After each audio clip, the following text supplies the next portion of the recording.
Bienvenidos a esta charla virtual del Departamento Académico de Finanzas de la Universidad del Pacífico. Les pedimos a los participantes mantener sus cámaras y micrófonos apagados. Pueden dejar como comentarios preguntas a nuestro invitado y si el tiempo lo permite, se las formularé hacia el final de su exposición. Muchas gracias a todos por su interés. La coyuntura económica y financiera internacional es hoy en día tan incierta como fascinante. ¿Qué le depara el futuro a los mercados internacionales en el corto y mediano plazo, en especial a los latinoamericanos? Esta noche nos acompaña Mauricio de la Cuba, quien es experto en la materia para profundizar sobre este tema. Mauricio es jefe del Departamento de Economía Mundial del Banco Central de Reserva del Perú y profesor fundador del Departamento Académico de Finanzas de la UP. Mauricio es economista egresado de la Universidad del Pacífico. Cuenta con una maestría en Duke University y estudios de posgrado en Economía Internacional en el Kiel Institute de Alemania. Mauricio es el profesor del Seminario de Crisis Financieras Internacionales, que busca familiarizar al estudiante con las causas y desarrollos de estos eventos de estrés, así como las respuestas de políticas ante ellas. El seminario incide en el uso del instrumental conceptual para el entendimiento de fenómenos macrofinancieros concretos, lo que constituye un refuerzo empírico que integra temas de macroeconomía abierta, política económica y finanzas internacionales. Desde acá, extiendo una invitación a todos los alumnos interesados a considerar este interesante seminario como parte de su carga lectiva el próximo ciclo. Estoy seguro que les será de mucho provecho. Bueno, sin más introducción, bienvenido Mauricio, muchas gracias por la charla de hoy. La audiencia espera. Gracias, Diego. Gracias, Stephanie, por las coordinaciones. Buenas noches con todos. Como dice Diego, la charla de hoy trata un poco de ver algunos factores centrales de la coyuntura internacional actual y cómo impactan sobre economías emergentes, en particular sobre América Latina, ¿no? Que de cierta forma, como dice Diego, es algo que se trata en el seminario un poco que también se vincula un poco los conocimientos macro con la interpretación de los eventos de la realidad que uno ve en las noticias de todos los días, ¿no? En las noticias económicas. Entonces, lo que quiero tratar ahora básicamente son los cambios recientes en el entorno internacional. Algunos van a ser tratados con más detalle que otros. Por ejemplo, el tema de la política monetaria de la Fed y de otros bancos centrales frente al alza de la inflación, el tema de China y su desaceleración. Esos van a ser los dos temas centrales que voy a tratar, pero se van a colar otros temas, ya van a ver un poco por qué. El tema de la geopolítica, obviamente, eso sí va a ser tratado muy rápidamente. El tema central de Ucrania y Rusia, obviamente, que está pegando a los mercados. El tema de la cadena de suministros, que también es otro tema que seguramente han escuchado por ahí. Y el tema de los costos de transporte, o sea, todos los temas de choques de oferta que vienen afectando la inflación desde la pandemia, en verdad. Entonces, lo primero que quiero comentar es en qué punto estamos, ¿no?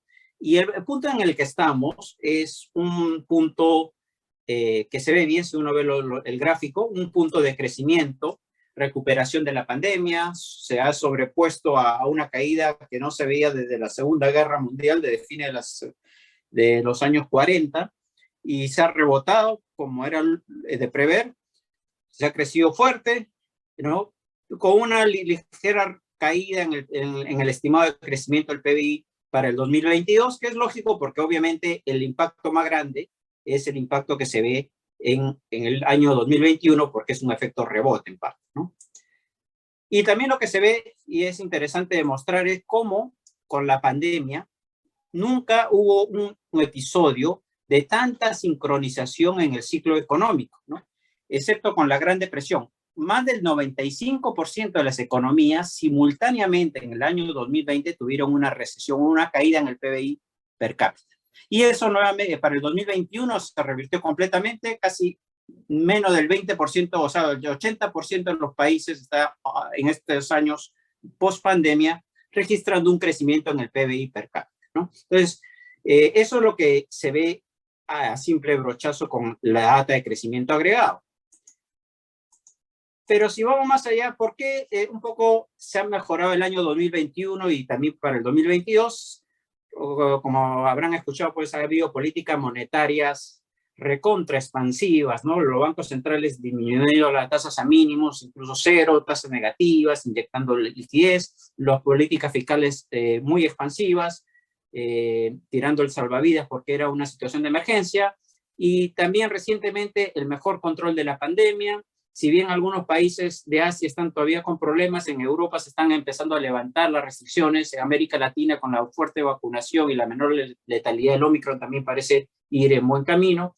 También el exceso de ahorro privado, porque durante la pandemia la gente no tenía en qué gastar, recibió transferencia del gobierno, y aunque haya perdido su ingreso en neto, el sector privado fue un agente que ahorró durante la pandemia y post pandemia empieza a gastar. Y también obviamente el efecto rebote. Acá un gráfico de cómo se ve la pandemia, cómo este aumento de los casos de Omicron ha estado acompañado por un aumento relativamente menor en la letalidad y ya está bajando fuertemente. Antes del Omicron el ratio de mortalidad era 2.2 y ahora ha bajado a 1.4 más o menos, lo cual demuestra que este nuevo brote ha sido bien severo, muy rápido, pero se está revirtiendo rápidamente y con relativamente baja letalidad. Entonces, eso es lo que nos encuentra el 2021.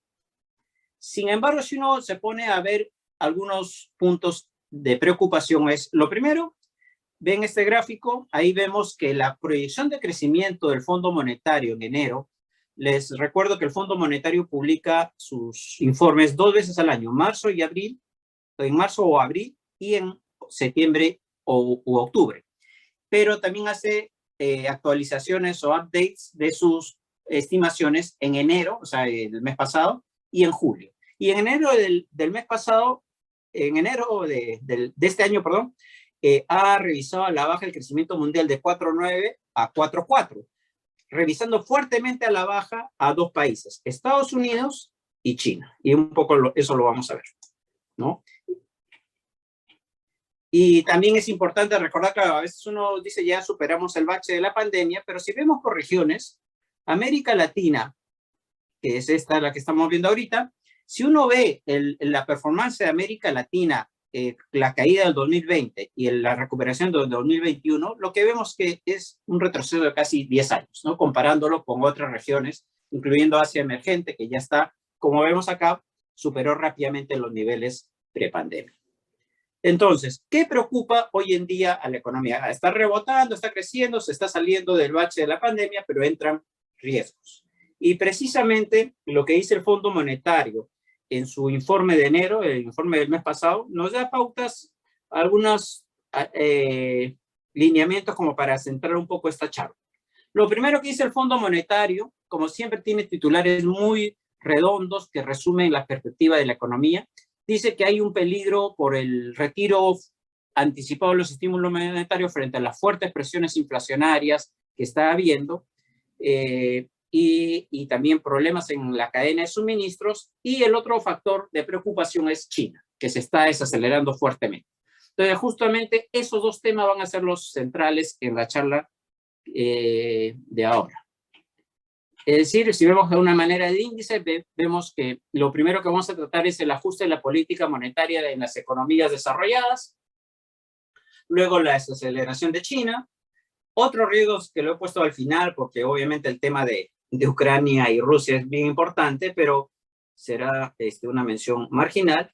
Luego nos interesan esos eventos que pasan en el mundo, y un poco también ese es el tema el objetivo del seminario. Si nos interesa el mundo, es porque impacta sobre nosotros. Entonces, ahí hay que ver cuáles son los canales de transmisión de lo que pasa en el mundo hacia las economías emergentes, en particular América Latina y el Perú. Y una vez que uno ve lo que pasa en el mundo, cómo chocan en América Latina, también es importante ver cómo esos choques afectan a las economías. ¿Quién es más vulnerable que otra economía? Si Chile está en la misma posición de Perú, o Perú y Chile están en la misma posición que Argentina, habría que ver y evaluar indicadores de vulnerabilidad. Sobre eso también tratamos al final de la charla. Entonces, empecemos con el primer tema, el ajuste de la política monetaria en las economías desarrolladas. Y para eso repito un poco el gráfico que presenté en la charla que hicimos con Diego y Stephanie en noviembre. Les pongo un poco el contexto, ¿no? ¿Qué hacen los bancos centrales a partir de la crisis subprime? Hay que retroceder hasta el año 2008 y lo que vemos acá, la línea azul, es la tasa de interés y la línea negra es el tamaño de activos del Banco Central, ¿no? Entonces, si uno ve la crisis subprime, lo que hizo la Fed fue lo que hace siempre un banco central, lo que era el estándar de esa época, reducir la tasa de interés cuando la economía se está desacelerando, ¿no? Es decir, bajar la tasa de corto plazo para que la tasa de corto plazo afecte la tasa de, perdón, de política monetaria para que afecte las tasas de corto plazo y así influir hasta las tasas de largo plazo, que al final son las que afectan las decisiones de consumo e inversión. O sea, yo bajo la tasa de política y mediante un mecanismo de transmisión, las tasas de los créditos bajan, ¿no? Entonces, eso es lo que hizo la Fed, bajó la tasa de 5,5% hasta prácticamente cero y la mantuvo así. Pero en paralelo hizo algo que se conoce como políticas no convencionales, que es importante repasar, aunque algunos de ustedes ya deben haber escuchado y saben sobre este tema. ¿Qué son las políticas no convencionales? Un banco central comprando bonos del tesoro, es decir, inyectando liquidez y adquiriendo bonos del tesoro, adquiriendo títulos respaldados en hipotecas, MBS, y empieza a tener como activos esos títulos. Y la contraparte de ese aumento de los activos es que inyecta liquidez a través de esas compras. Y el balance de la Fed sube de 0.5 billones a 4 billones, ¿no? Entonces, es interesante esa nueva política no convencional que, como dicen algunos periodistas económicos, ya van ¿cuánto? 15 años, de 14 años de esa política que ya no se sabe si llamarlas no convencionales o nuevas políticas convencionales. Entonces, la Fed inyecta un montón de liquidez en la crisis subprime, cuando ya la economía está creciendo, el presidente Trump hace políticas fiscales expansivas en un entorno donde ya la brecha de productos se está cerrando, la Fed dice ya es momento de subir tasas e incluso es momento de reducir esa tenencia y bajar el tamaño de activos del Banco Central, de la Fed, es decir, restringir la liquidez global. Pero bueno, luego viene la guerra comercial entre China y Estados Unidos, se va diluyendo el impacto del paquete fiscal, la economía se empieza a desacelerar y nuevamente se bajan las tasas de interés, como se ve en la línea azul, y se vuelve a incrementar el tamaño del balance. Y llega la pandemia, y con eso cierro, y en la pandemia ya nuevamente miren cómo se incrementa el tamaño del balance, la línea negra, ¿no? Y cómo bajan las tasas de interés nuevamente a niveles de 0%. Entonces, eso es la situación actual. ¿Qué pasa? A partir de ahora, este año, y bueno, desde que las presiones inflacionarias han estado aumentando en el mundo, se espera que este tipo de políticas empiece a revertir. Y acá vemos un poco en la filmina siguiente, un segundito, la posición de todos los bancos centrales, los principales bancos centrales, ¿no? Todos se hicieron con mayor o menor desfase, en mayor o menor magnitud, lo mismo. Bajaron tasas, compraron activos. Bajaron tasas, compraron activos. Ya el Reino Unido ha empezado a subir la tasa de interés, cosa que la Fed probablemente lo va a empezar a hacer en marzo, ¿no? El Banco Central Europeo bajó y compró activos. El Banco Central Europeo no ha dicho nada todavía de subir tasas este año, aunque el mercado espera que hayan 2 alzas.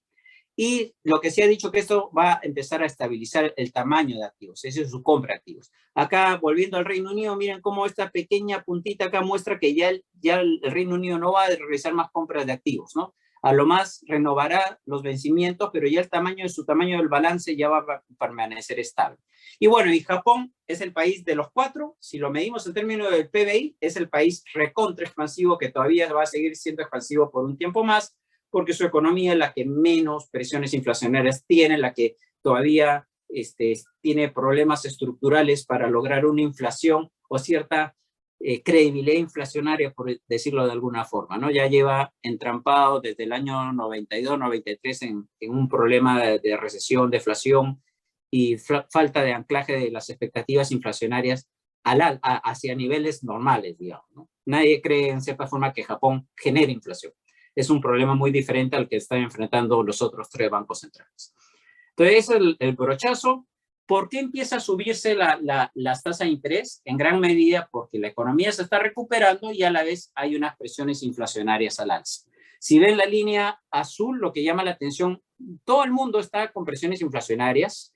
El mundo desarrollado tiene un pico un aumento de la inflación espectacular, en verdad. ¿no? Vamos a ver ahorita un poco más los números. Las economías emergentes también están subiendo su inflación, que es la línea roja, en particular Europa emergente y América Latina, no Asia, y eso es un tema aparte. En Asia sí no se ven tantas presiones inflacionarias. ¿Qué es lo que está pasando? Miren la inflación total de Estados Unidos y la inflación subyacente. La total es la línea azul, eje izquierdo, y la subyacente la línea negra, eje derecho.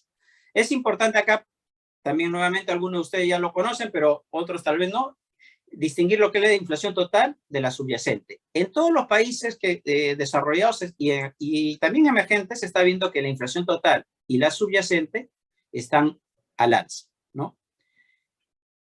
¿Por qué hago la diferencia entre la inflación total y la subyacente? Porque el ejemplo típico es que la inflación total recoge toda la canasta de bienes del consumidor y la subyacente excluye algunos que son muy volátiles. Básicamente dos, energía y alimentos.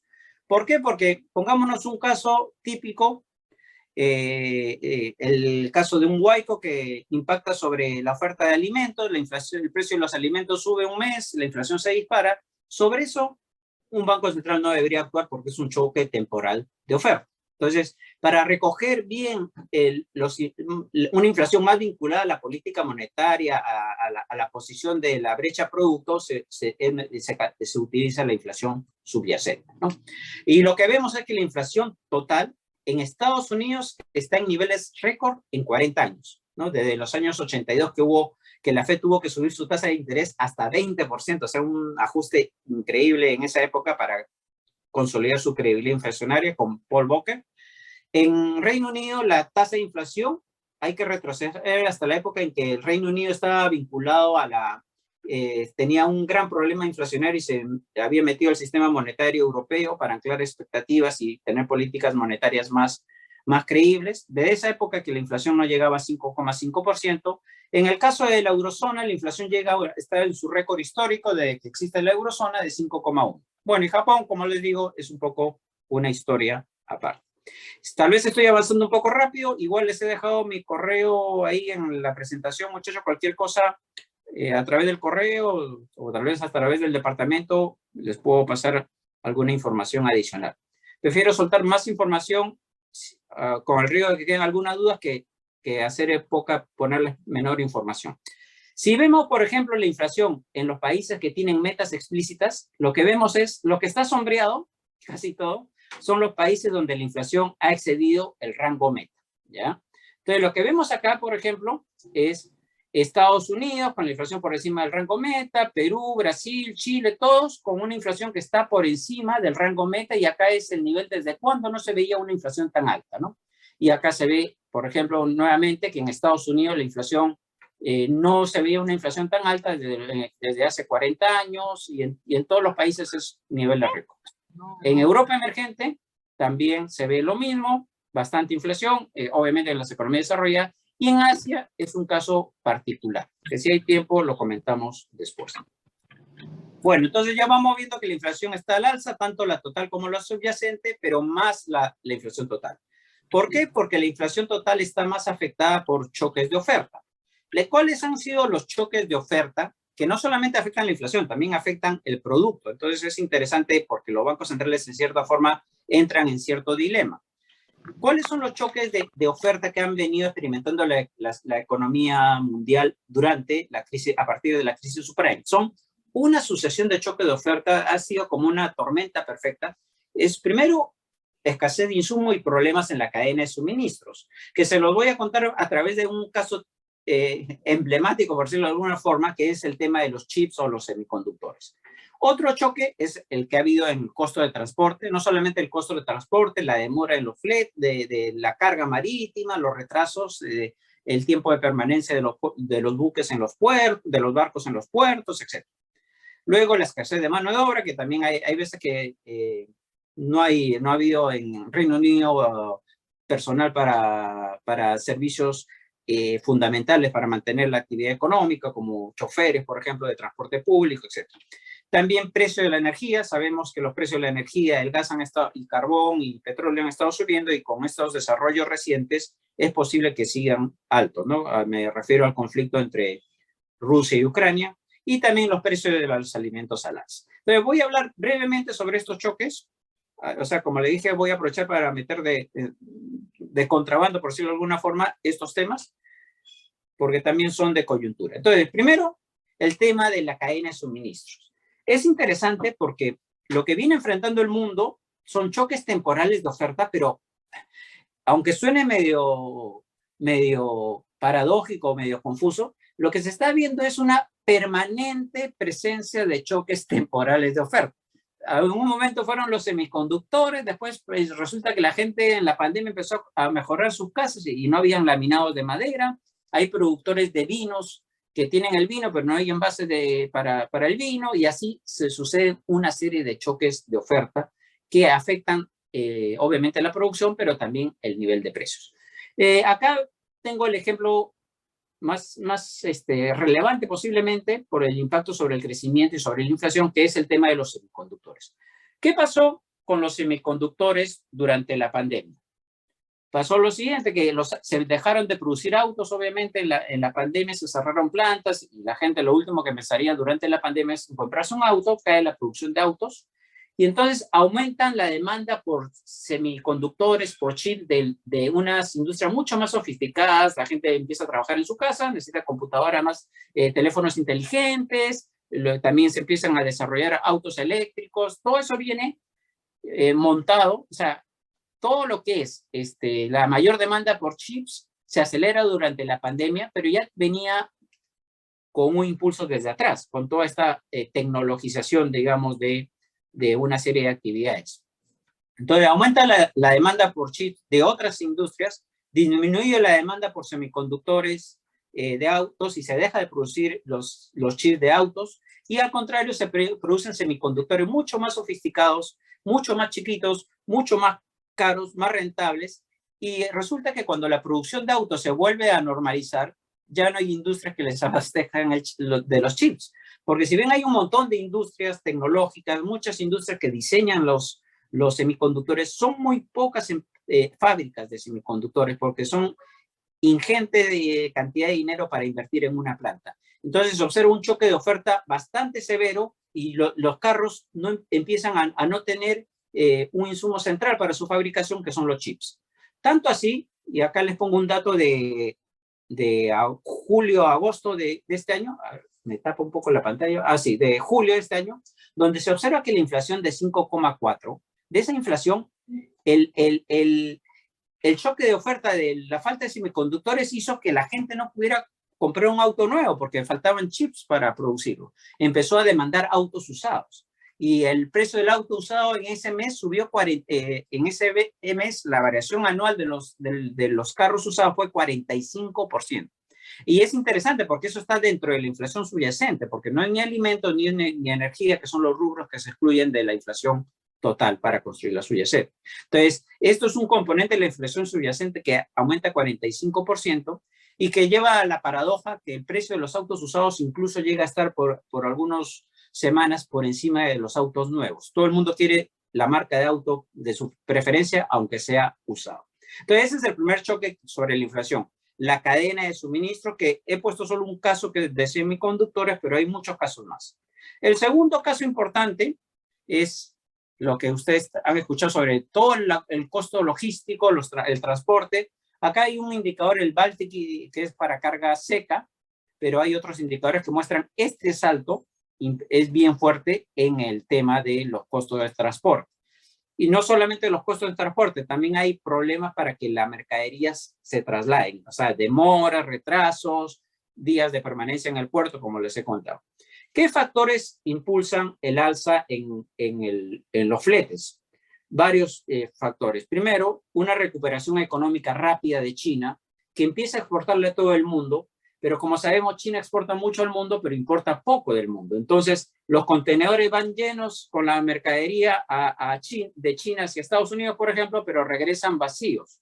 Entonces, ahí hay un tema de logística que en un contexto de desbalances globales, donde hay países como China que exportan mucho y países que exportan poco, como Estados Unidos, esos contenedores no son usados eficientemente. Y muchos contenedores, incluso vacíos, que se quedaban después de descargar la carga China en Estados Unidos, se quedaban preventivamente en Estados Unidos por si acaso, y eso generaba más disrupciones en los contenedores. También hubo pues tormentas en puertos, el tema del COVID, apenas en China hay un brote del COVID, se cierran las ciudades completamente, ¿no? Política de tolerancia cero que afectaron a los puertos. También hay escasez de contenedores y buques portacontenedores. Hay también una estructura de mercado. Eso se menciona en el reporte de inflación de hace 6 meses, por si acaso, muchachos, en el reporte de inflación hay también temas de coyuntura internacional que pueden ver. Se observa, por ejemplo, que cada vez las empresas encargadas del transporte, cada vez ha habido fusiones, y hoy en día 4 grandes grupos empresariales componen la mayor cantidad de participación en el mercado de transporte marítimo. Y curiosamente uno pensaría que ha sido un pésimo momento para estas empresas porque el transporte demora más. Sin embargo, en el periodo de mayor problemas en el transporte marítimo, estas empresas han tenido utilidades récord, es decir, que ganan más por precio, aunque no ganen tanto por cantidad. Y eso sospecho que no genera muchos incentivos en el corto plazo para solucionar el problema, ¿no? Y lo último, que me parece un tema ya estructural, por eso es que también, aunque bajen los costos de transporte, probablemente van a quedar un poco altos, es el tema logístico y de infraestructura portuaria. Acá les he puesto una imagen que es bien gráfica. Este es el barco portacontenedores Evergreen, que se queda literalmente atravesado y no deja pasar a ningún barco en el canal de Suez. ¿Por qué les pongo esta imagen? Porque no recuerdo bien el número, pero en los últimos 30 años el tamaño de los buques ha multiplicado, si no me equivoco, por 6 o algo más. Entonces los barcos han crecido demasiado, los canales no han crecido de la misma forma, y eso se ve en cierta forma acá, donde un buque es capaz de bloquear todo. Y es más, cuando el Evergreen se encalla las autoridades portuarias dicen que no saben cuánto tiempo se van a demorar en solucionar el problema, lo cual refleja que la infraestructura y la logística no han ido de la mano con el desarrollo de estos grandes barcos. Entonces es un factor estructural que también empieza a complicar el transporte marítimo. Entonces, este es el primer choque, fue cadena de suministro, costo de transporte y dificultades para el transporte de mercancía.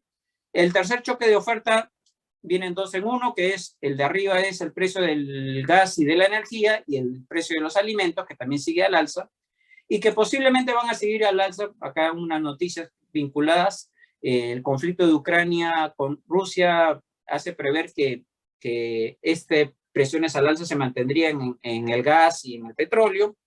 El fenómeno de la Niña está afectando las condiciones de los cultivos de Argentina y Brasil. También probablemente los alimentos van a seguir al alza. Entonces tenemos un choque que no se va a revertir posiblemente en el corto plazo. Entonces, ¿qué tenemos? Tenemos choques de oferta.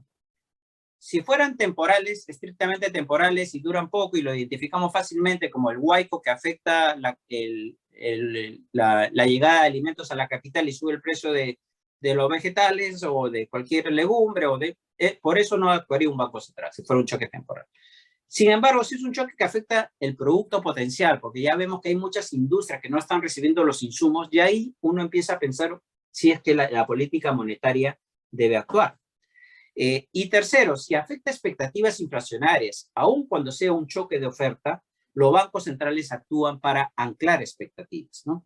Además, como vamos a ver en un artículo que les voy a mostrar en un ratito, también es una coyuntura bien complicada porque está habiendo cambios en el patrón de consumo hacia bienes que, si son permanentes, pues tienen que ajustarse de alguna forma. Si fueran temporales, uno puede esperar actuar. Entonces estamos ante cambios estructurales, pero uno no sabe bien cuántos cambios de este tipo son estructurales, en cuanto la demanda está subiendo muy por encima de la capacidad de respuesta de la oferta, y en cuáles es al revés.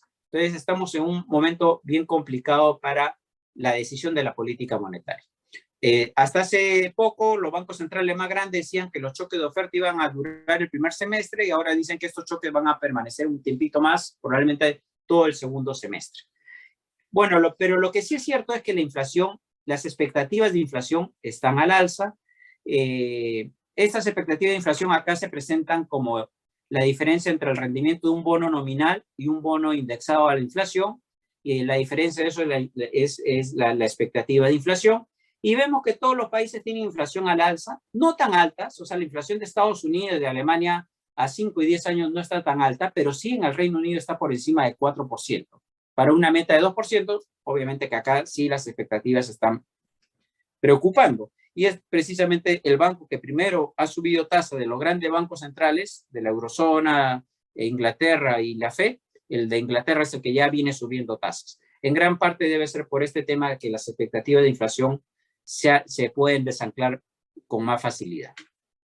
No sé si vamos bien, pero además se ve por el lado de la demanda, y esto es una diferencia con Asia, y por eso que en Asia la inflación es más baja. En las economías desarrolladas ya se está cerrando la brecha del producto, es decir, que las economías están creciendo a su potencial y por lo tanto ya no necesitan tanto del estímulo monetario. Y dos, que además por el lado fiscal sigue habiendo estímulos. Acuérdense que hay un programa, por ejemplo, de Biden, que todavía no ha sido aprobado, que se suma a otros paquetes fiscales. Entonces la economía ya está, digamos, en pleno empleo, la brecha de productos se ha cerrado, la economía, si siguen con muchos estímulos monetarios, se va a recalentar y va a generar presiones adicionales sobre la demanda. ¿Por qué la demanda está bastante fuerte en las economías desarrolladas y en general en el mundo? Como le dije, hay un exceso de ahorro privado que se generó durante la pandemia, que para el caso de Estados Unidos se estima en 12 puntos del PBI. Sí, todavía se mantienen los estímulos fiscales y monetarios, y los agentes ahorita están mucho más confiados que hace un año y medio, porque ya están vacunados, ya ven que el virus es menos letal, y hay un mayor inmunidad de rebaño y más población vacunada. Entonces eso genera que la gente gaste más, tanto del sector privado y por el otro lado el sector público. Otro punto importante, que no sé si va en el lado de los choques de oferta o demanda, es que esta inflación está observándose, esta mayor inflación que se observa en más rubros que en otros episodios. La línea roja muestra qué cantidad de productos están enfrentando presiones inflacionarias al alza versus la línea azul, que es lo que se observaba en 10 años atrás. Entonces, lo que vemos acá es que hay mucho más presiones inflacionarias, o sea, están más extendidas y generalizadas las presiones inflacionarias a nivel de rubros. No solamente son alimentos, no solamente es energía, sino hay muchos rubros que están siendo afectados, y en ese contexto es más probable que la inflación, las expectativas de inflación se desanclen, ¿no? O que otros rubros de la inflación sigan subiendo, y entonces genere expectativas de inflación y efectos de segunda vuelta sobre la inflación que van más allá del choque inicial, sea de oferta o sea de demanda, ¿no? Y acá vemos el exceso de ahorro privado que está generando presiones también sobre los precios. La gente quiere consumir más bienes tecnológicos, y el impulso fiscal, que también sigue siendo importante, es decir, hay déficits fiscales, ¿no? Entonces ya más o menos hemos contado que la inflación está al alza y que los bancos centrales empiezan a actuar. Y esto se ve en las noticias, ¿no? El Banco de Inglaterra subiendo sus tasas, el BBC todavía un poco cauto con las tasas, pero sí reduciendo el tamaño de activo, la FED también anunciando que va a actuar, ¿no? Acá siempre pongo esta cosa porque después me olvido, ahora que no, como una nota a pie de página. Acá es importante, muchachos, diferenciar entre lo que son el retiro de un estímulo que lo que es una política monetaria contractiva. ¿A qué me refiero? Que si la FED sube su tasa de 0.25 a 0.5, está retirando el estímulo, pero su tasa todavía está por debajo de su tasa neutral. Es decir, su política monetaria va a seguir siendo expansiva. Entonces, no es que la FED esté siendo contractiva en el sentido que está con una política monetaria donde la tasa de interés, digamos, está por encima de su equilibrio, sino que cada vez su tasa de interés desde abajo se está acercando a su tasa neutral. Es decir, a pesar de que la suba, se está manteniendo el estímulo monetario. Cada vez menos, pero todavía hay, ¿no? Como dijo un presidente de la FED hace muchas décadas atrás, lo que hace la FED es poner la jarra de sangría para que la fiesta se anime, y cuando la fiesta está animada, se retira la sangría. Es decir, todavía va a haber sangría, pero como la fiesta está animada, se va a estar empezando a retirar de a pocos la sangría. El riesgo, claro, es que la retire muy rápido y la fiesta se se malogre. Entonces, eso es lo que están haciendo los bancos centrales. Retirar un poco la liquidez, pero todavía están haciendo políticas monetarias expansivas, ¿no? Y eso lo vemos, por ejemplo, ya Goldman Sachs y otros bancos de inversión esperan que la Fed suba 7 veces la tasa, es más o menos unos entre 100 y 125 puntos. Algunos piensan que en marzo la Fed subiría 50 puntos, cosa que no hace de hace varias décadas. En el caso del Banco de Inglaterra, como le digo, ya ha subido sus tasas de interés y ya dejó de comprar activos, el tamaño del balance se va a estabilizar y después reducir.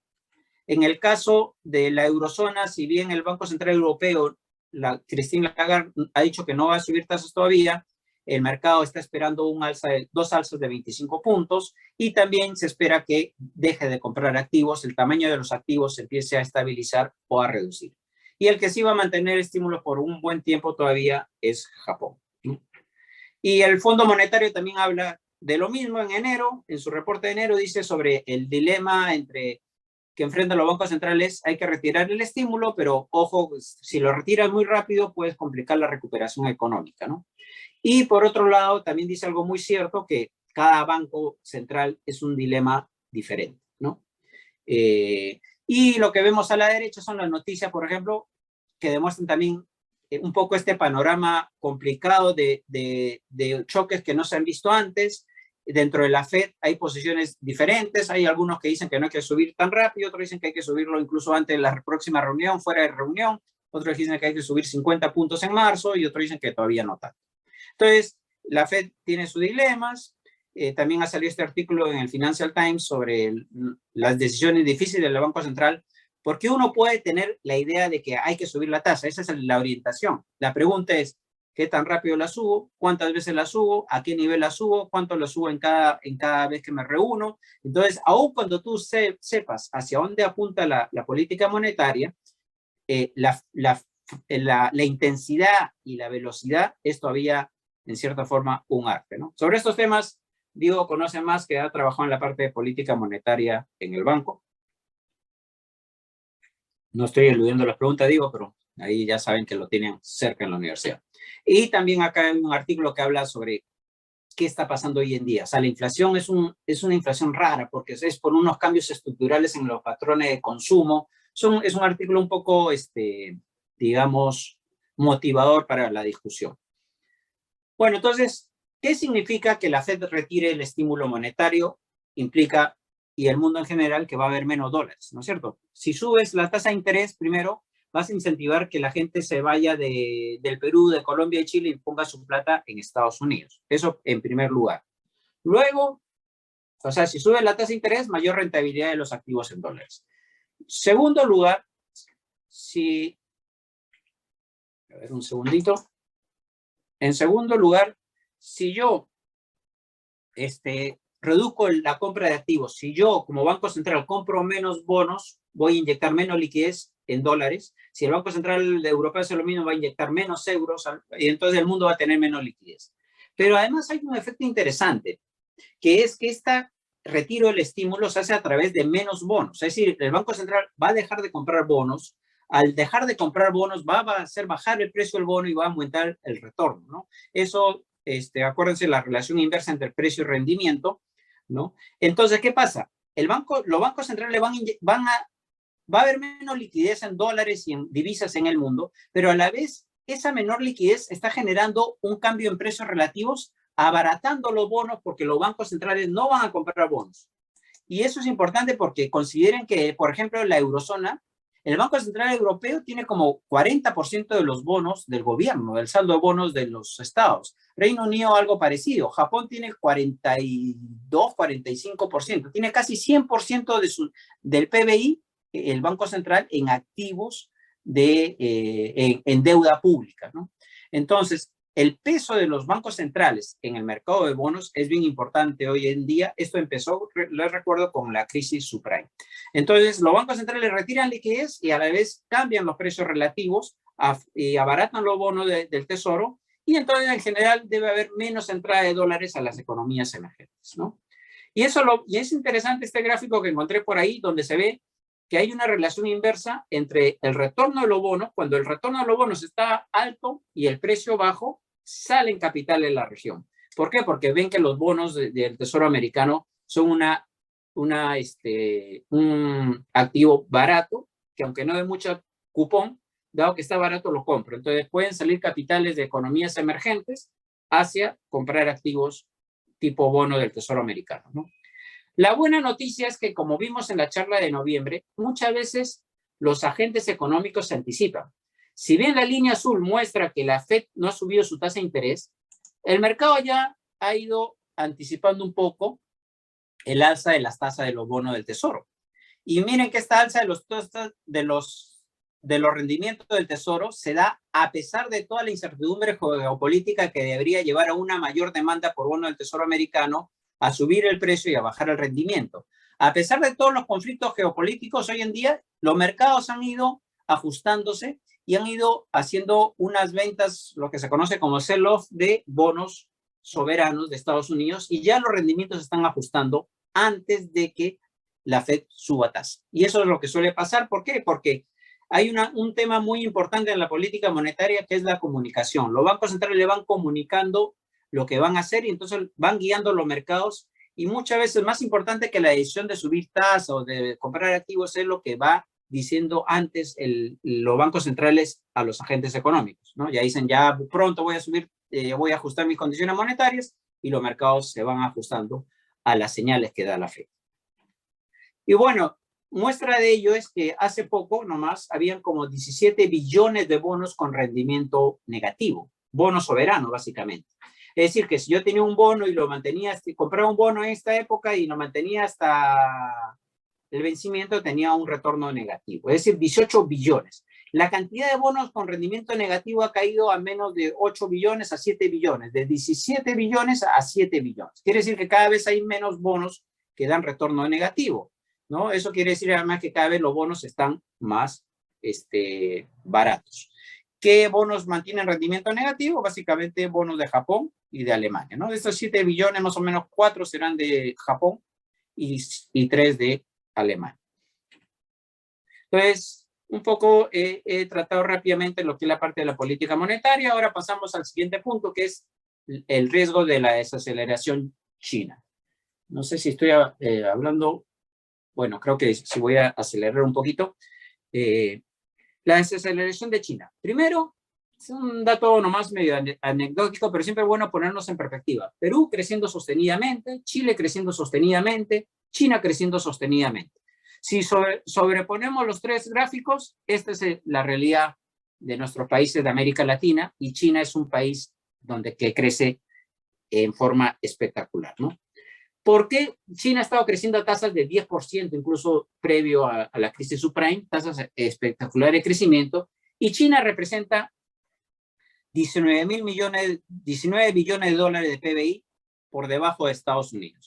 Acá sí quisiera detenerme un poquito para ver el peso relativo de China.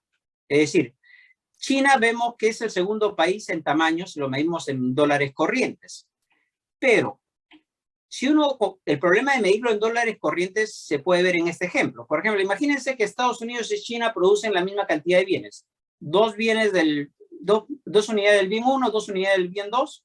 China 3 unidades del bien 1, 2 unidades del bien 2, pero los precios en China son más bajos. Entonces uno ve que China produce más bienes. 3 y 2 es más que 2 y 2. Pero como los precios son más bajos, parece que China pesará menos, ¿no? Entonces, ¿cómo hacemos para realmente ver el peso de China en la economía mundial? Se conoce una metodología de paridad de poder de compra, que básicamente es decir, para hacer comparables los bienes chinos de los bienes norteamericanos, asumiendo que son similares, lo que se hace es se imputa los precios de Estados Unidos a la estructura productiva de China, para poder hacerlos comparables. Y ahí vemos que China pesa más que Estados Unidos, ¿no es cierto? Entonces, cuando hacemos eso, es interesante porque miren cómo es el gráfico en dólares nominales. China es la segunda economía, India la sexta economía. Pero cuando corregimos por el efecto de precios y ponemos los precios de Estados Unidos a los bienes chinos, China pasa a ser la primera economía del mundo, 19% del PBI mundial, mucho más, bastante más que Estados Unidos, que es 16%, e India, que era la sexta economía del mundo, pasa a ser la tercera economía del mundo, ¿no? Y acá vemos cómo China ha pasado de pesar 2% en el PIB mundial a pesar 19%.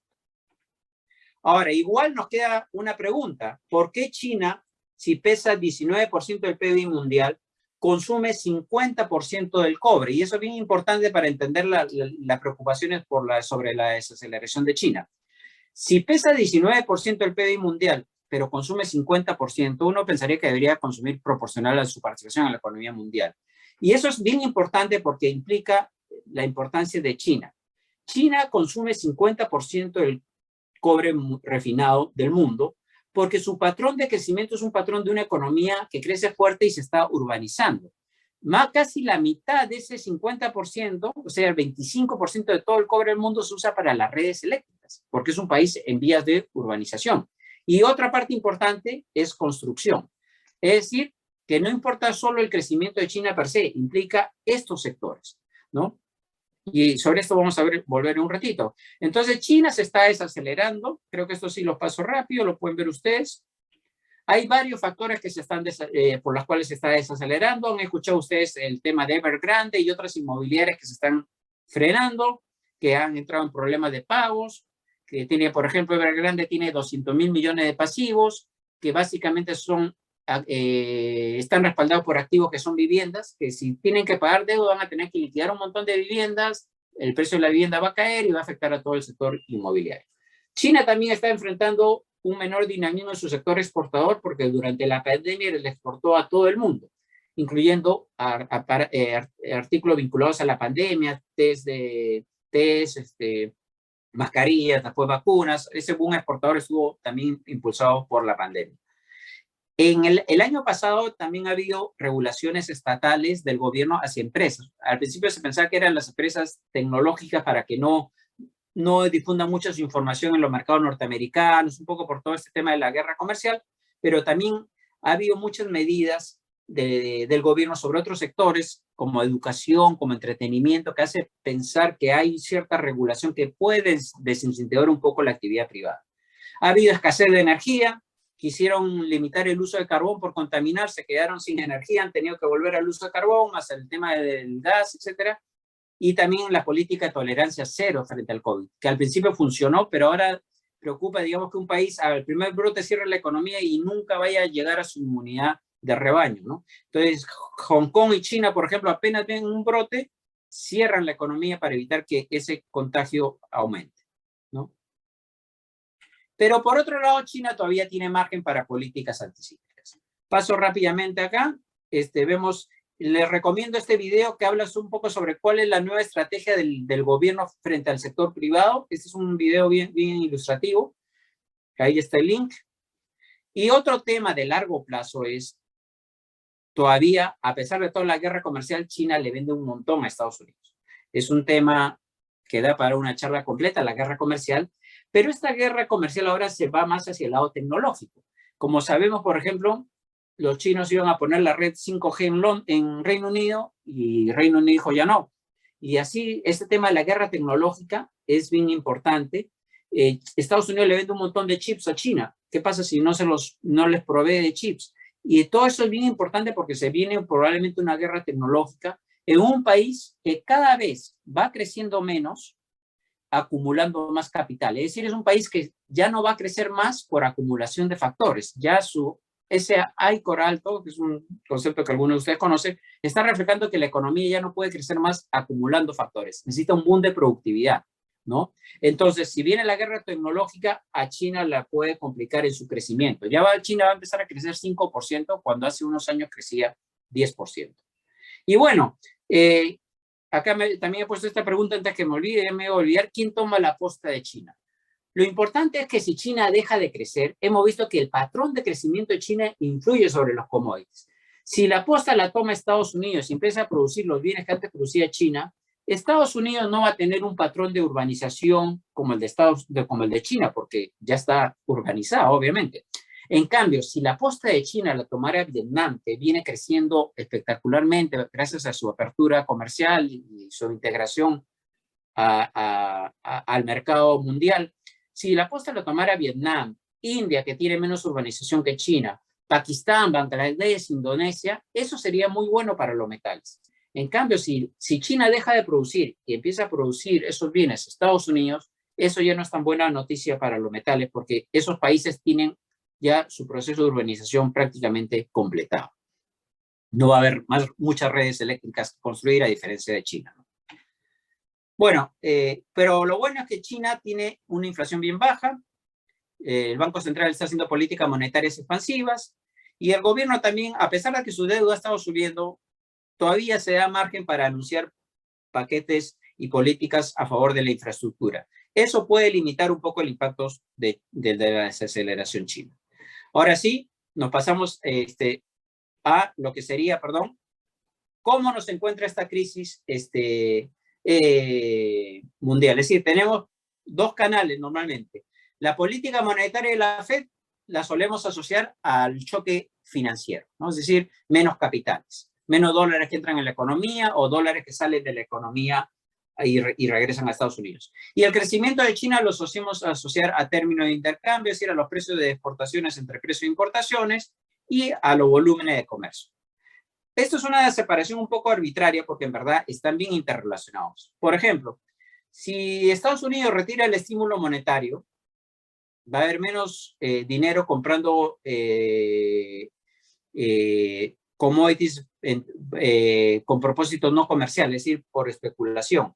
Y también se va a dar que el dólar se va a apreciar. Menos dólares en el mundo, el yuan se podría depreciar frente al dólar.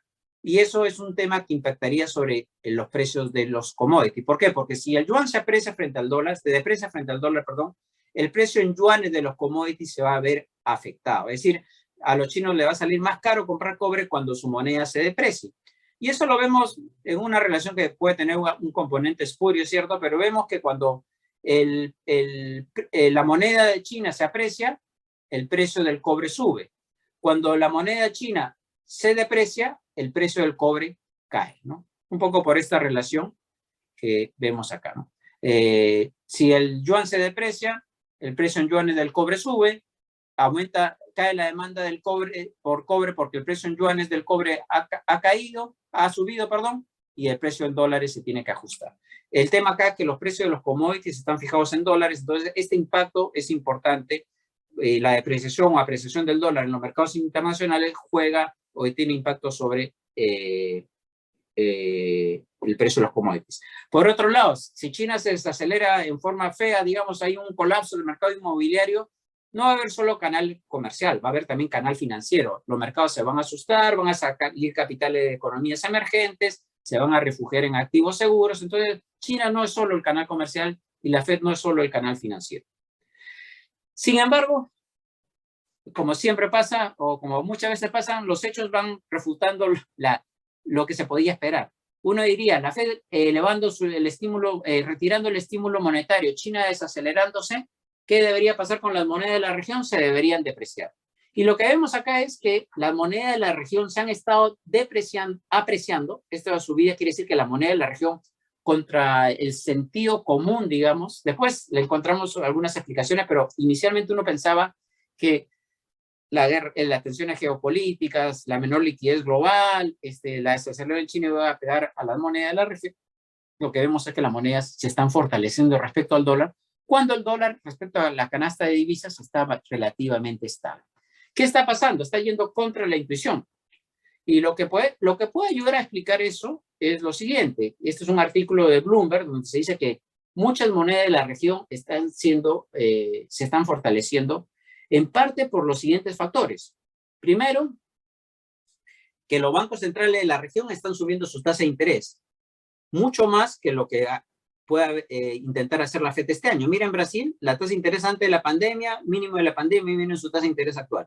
Todos los bancos centrales están subiendo mucho más rápido que lo que están haciendo las economías desarrolladas, sus tasas de interés. Y los rendimientos de un bono colombiano, un bono brasilero, etcétera, son mucho mayores que el rendimiento de un bono norteamericano. Entonces, probablemente ese factor está primando. Hace 2 o 3 semanas salieron noticias de que muchos capitales se iban de Rusia, pero lejos de irse pues, a un bono del Tesoro americano a comprar oro, se estaban buscando activos que no fueran tan riesgosos como un activo ruso o un activo turco y llegaban a América Latina. También coincide con que los precios de los commodities están altos. El cobre está alto, en parte por choques de oferta. El petróleo está alto obviamente por la crisis en Rusia. Entonces, los países que exportan esos commodities tienen una moneda con perspectiva a la apreciación. Entonces, es interesante comprar un activo de un país que tiene una posición fiscal, un bono soberano de un país que tiene una posición fiscal razonable en una moneda que posiblemente se va a apreciar. Y también, ¿por qué se apreciaría la moneda? Porque obviamente que durante el año pasado, Chile, Perú, Colombia, Brasil han tenido choques idiosincráticos en gran parte por el ciclo político y la moneda probablemente se depreciaron más allá de sus fundamentos. Entonces, ya no esperan que se deprecien. De hecho, acuérdense cuánto estaba el tipo de cambio de Perú, que pasó los 4, ahora está 3.7, 3.8. Entonces, ese componente es interesante, ¿no? Probablemente las monedas peruanas, el sol peruano, el peso chileno y el peso colombiano sobre reaccionaron a choques idiosincráticos. Ya falta poco. Entonces, ¿qué se hace cuando... Bueno, pero en el largo plazo, eso es lo que está pasando ahorita, pero deberíamos pensar que en el largo plazo, como va a haber menos dólares, porque la Fed va a inyectar menos liquidez, los bancos centrales de América Latina y en general los bancos centrales emergentes deberían actuar de la siguiente forma. Si hay menos dólares entrando a la economía o dólares saliendo de la economía, un banco central, ¿qué puede hacer? Puede vender dólares, porque si la gente quiere dólares, hay menos dólares en la economía, el Banco Central puede proveer de esos dólares. También puede dejar que si la gente quiere dólares, suba el precio del dólar y el tipo de cambio suba, la moneda doméstica se deprecia. Esto es un ajuste vía cantidad, en cierta forma, esto es un ajuste vía precio, o también, si quieren dólares, yo como Banco Central subo la tasa de interés en mi moneda para que se queden en la moneda doméstica y no presionen las divisas, ¿no? Esas son más o menos las 3 opciones que tiene un banco central. Y lo que vemos es en dónde estas presiones son más complicadas. Y acá les pongo un cuadro que sacó Bloomberg en diciembre del año pasado, donde muestra qué países son más vulnerables a esta menor cantidad de dólares que pueda haber en las economías emergentes. Y saca un ranking, pone cuenta corriente, deuda externa, deuda pública, reservas internacionales, tasa de política, gobernabilidad, y saca un ranking. Y donde salía la palabra BEAST, era bestia, B-E-A-S-T. Le gusta siempre poner siglas, ¿no? Que terminan siendo acrónimos, digamos, PIG, BRICS, ahora era BEAST. Brasil, Egipto, Argentina, Sudáfrica y Turquía eran los países más vulnerables, y de seguido de cerca de Colombia. ¿Por qué? Vamos a tratar de entender un poco cómo funciona este tema de la vulnerabilidad. Primero con 3 conceptos básicos: cuenta corriente, deuda externa y reservas internacionales, y después lo vamos a vincular con la deuda pública. Entonces, empecemos con los 3 conceptos de cuentas externas. Ya falta poco, muchachos. Estoy como en las clases así, diciéndoles que aguanten un poco. Entonces, veamos los 3 factores de liquidez internacional. Y eso siempre les puede servir a hacer una analogía con lo que pasa en una familia. Imaginémonos una familia que durante un año su ingreso está por debajo de su gasto. Es una familia que tiene déficit en cuenta, es el equivalente a un déficit en cuenta corriente. Es decir, en el año me estoy endeudando con el resto del mundo. Necesito dólares para cubrir ese déficit más la deuda que esté venciendo ese año y que tengo que pagar. Igual que una familia tiene un flujo negativo porque su gasto ha excedido su ingreso y tiene que pagar deudas ese año. Encima, esa familia tiene un alto nivel de deuda acumulada, un saldo de deuda acumulado. Es decir, tiene flujos negativos, pero también tiene una deuda como saldo grande. Eso es un país que tiene deuda externa alta. Pero podría ser un país que tiene deuda externa alta, pero tiene activos en dólares. Por ejemplo, una familia puede estar endeudada, pero tiene varios inmuebles que respaldan su posición y en tal sentido no está tan mal. Entonces, un país puede tener alto déficit en cuenta. El país que está más complicado es el que tiene en el año corriente una demanda por dólares porque está importando más que exportando y pagando deuda. Tiene alto nivel de deuda y bajo nivel de reservas. El que caiga acá está bastante más complicado que otros, ¿no?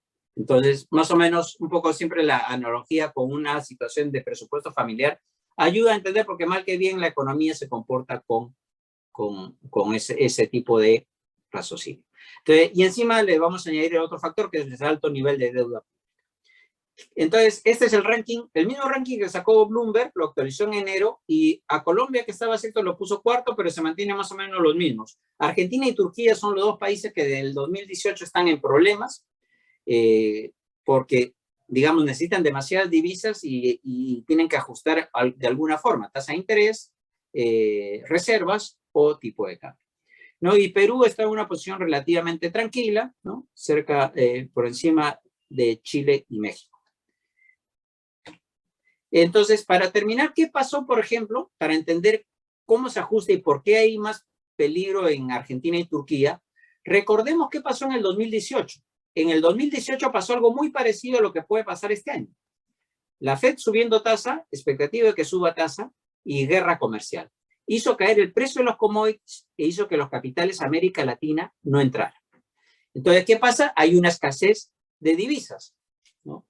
¿En dónde esta escasez de divisas fue más fuerte? En Argentina y en Turquía, en parte porque en Turquía tenían que pagar mucha deuda ese año. Los bancos estaban sobreendeudados con deuda de corto plazo.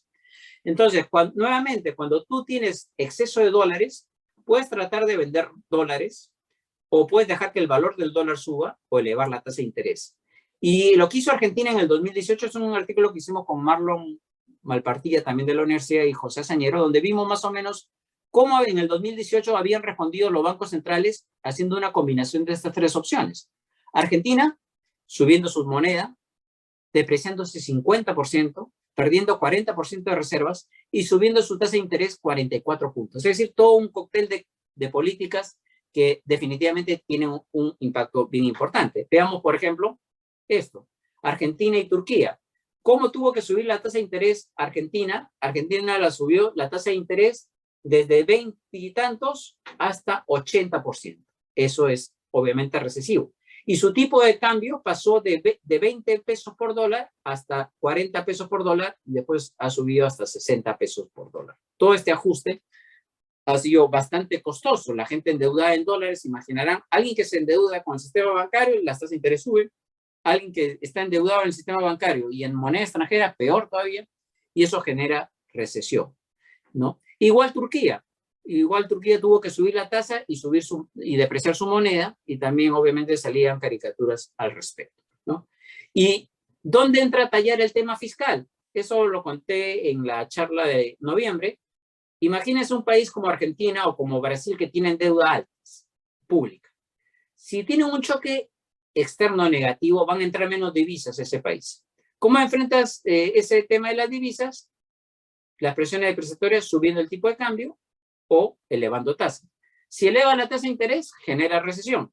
Si deprecias tu moneda, el fisco argentino que tiene deuda en dólares pero recauda en pesos va a tener problemas de sostenibilidad, ¿no? Y entonces se deteriora la posición fiscal. Eso está pasando en Argentina sostenidamente desde el 2018. Y ahora ha llegado a un acuerdo con el fondo que le va a dar liquidez, le va a dar cierto alivio fiscal.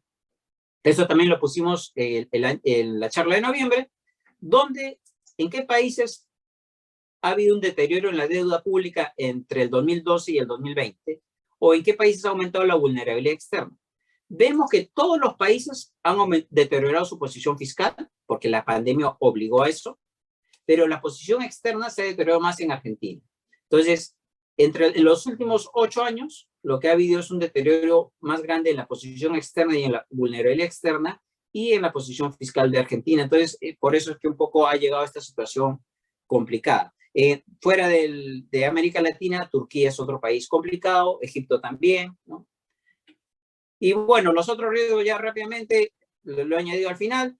El tema de Ucrania y Rusia obviamente va a impactar sobre el precio del gas, de la energía, de todo lo demás, y eso va a ser un choque de oferta que va a afectar tanto el crecimiento como la inflación, y ahí nuevamente el Banco Central le ponen en dilemas, ¿no? Y encima, este Nord Stream que deben haber escuchado, este es el segundo ducto que ha construido Rusia para proveer directamente gas a Alemania, todavía no está autorizado por el conflicto. Entonces, y Alemania recibe 30 o 40% del gas desde Rusia. Entonces va a haber un choque de oferta.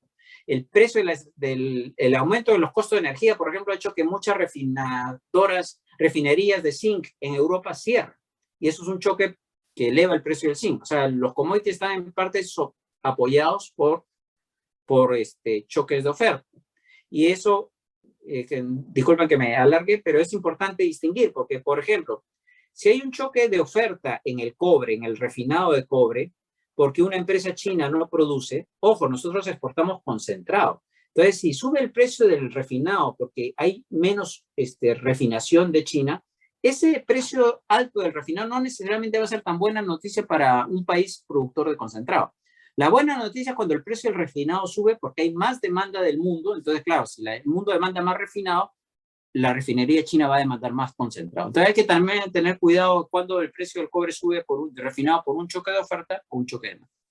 Y bueno, entonces obviamente que las tensiones geopolíticas entre Rusia y Ucrania lo que van a hacer es, en gran medida, hacer que la gente se vaya de activos de riesgo intermedio, de bonos de Perú, por ejemplo, y bonos de Turquía, ¿no? Y se van a ir por las tensiones geopolíticas, se van desde activos súper riesgosos como un bono turco hasta activos menos riesgosos como un bono peruano, un bono chileno, un bono colombiano.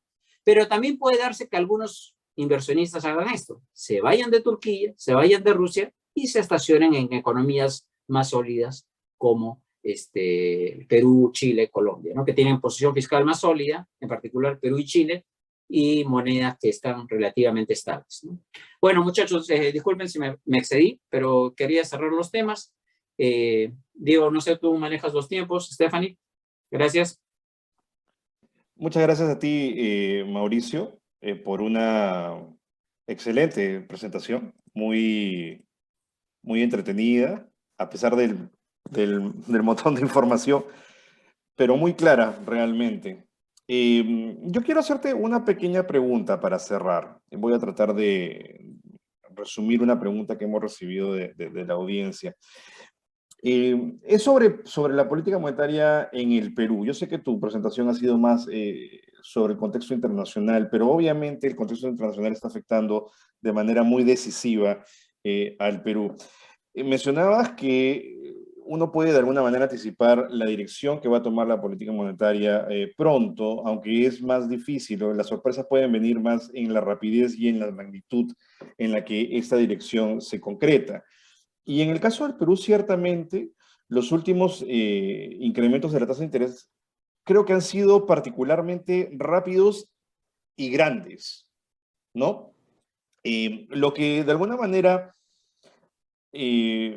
refleja el compromiso que tiene el Banco Central con la inflación, ¿no? Y que no le está gustando qué le está pasando a la inflación o a las expectativas de inflación que no terminan de retroceder ante los primeros ajustones del banco. Así que, bueno, en ese sentido, a pesar de lo agresivo del Banco Central, la respuesta ha sido más o menos previsible, ¿no? Y en línea con lo que finalmente uno esperaría del BCR.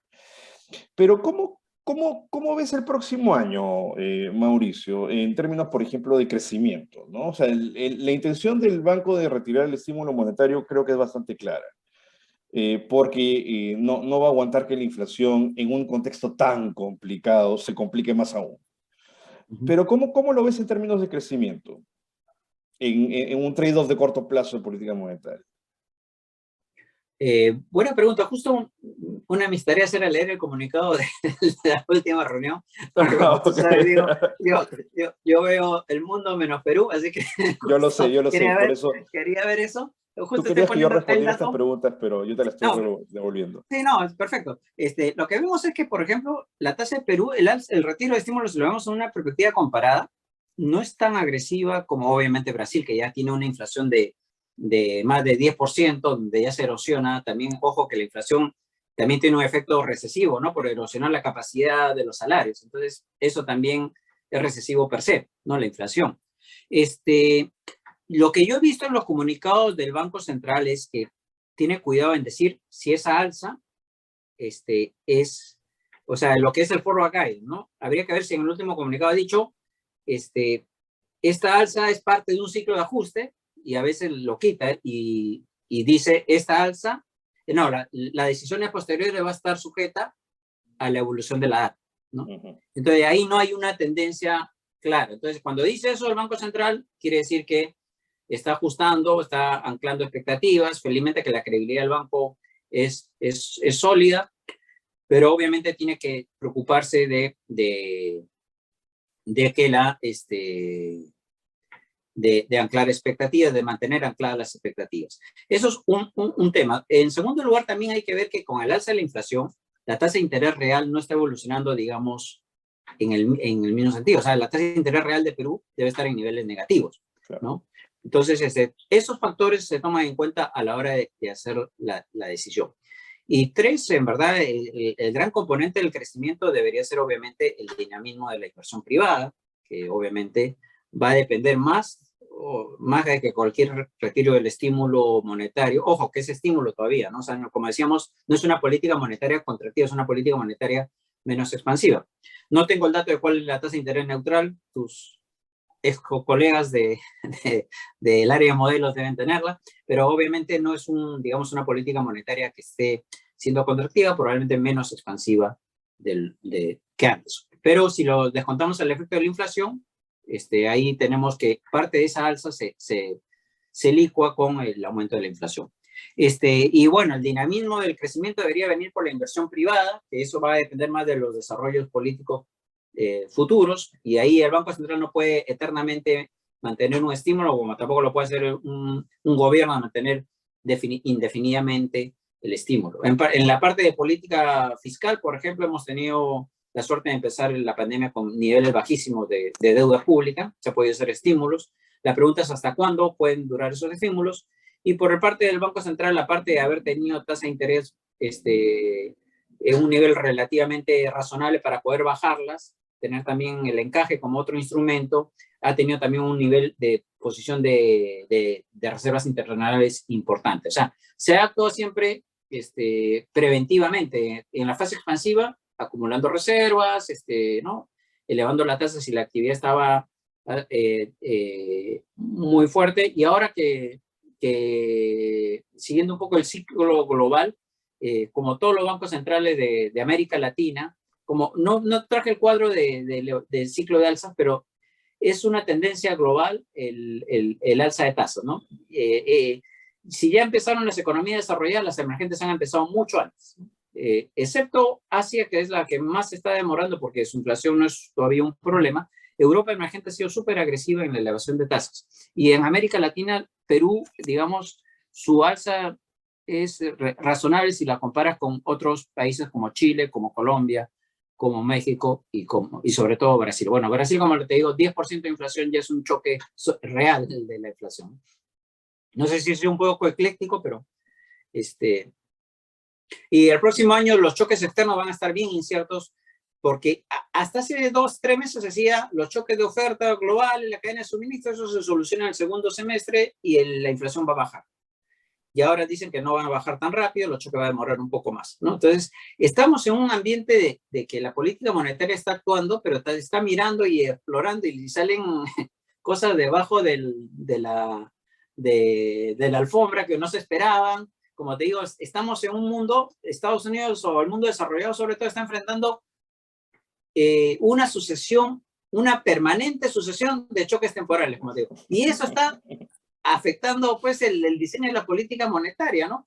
¿Quién diría que la Fed iba a subir la tasa de interés tan rápido? Eso no estaba previsto hace un año, por ejemplo, ni hablar. Entonces, estamos en un tema de que la política monetaria está observando una variable, pero esa variable detrás de esa inflación o detrás de ese crecimiento puede haber cambios estructurales de fondo. Y eso lo ves cuando tú miras los indicadores. Perú o sobre todo Estados Unidos, que tiene tantos indicadores del mercado laboral, nadie sabe si el mercado laboral está súper ajustado o que pronto la gente que salió de la oferta laboral va a regresar a trabajar.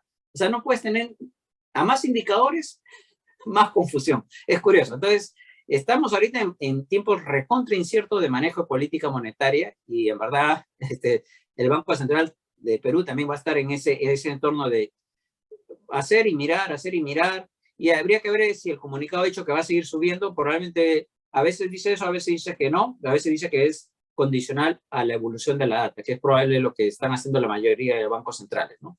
De las economías emergentes. Hacer una decisión en función de lo que ves ahora y esperar cómo va evolucionando la inflación y la actividad económica en los próximos meses para decir tu siguiente movimiento. Eso es lo que hacen muchos bancos centrales. Salvo que quieras orientar expectativas, es decir, ya, por si acaso voy a seguir subiendo tasa, como lo hizo la Fed anunciando que ya iba a subir tasa en marzo. Por si acaso voy a dejar de comprar activos. Eso obviamente cuando un país está enfrentando una inflación récord en 40 años y además está en un nivel de tasa de interés de 0% y 8 billones de activos en su balance, ¿no? Ya es una política ultra expansiva en un contexto de alta inflación. Lo que hace la Fed es anticipar con sus comunicados lo que va a hacer. En ese caso, mucho más clara es la direccionalidad de la política monetaria. Bueno, Mauricio, como siempre es un gran gusto compartir estos espacios de discusión académica, coyuntural contigo. Realmente te agradezco nuevamente tu No, buena gracias a ti. disposición para compartir con los muchachos tu información, tu capacidad de análisis y de síntesis. Muchas gracias por eso, realmente.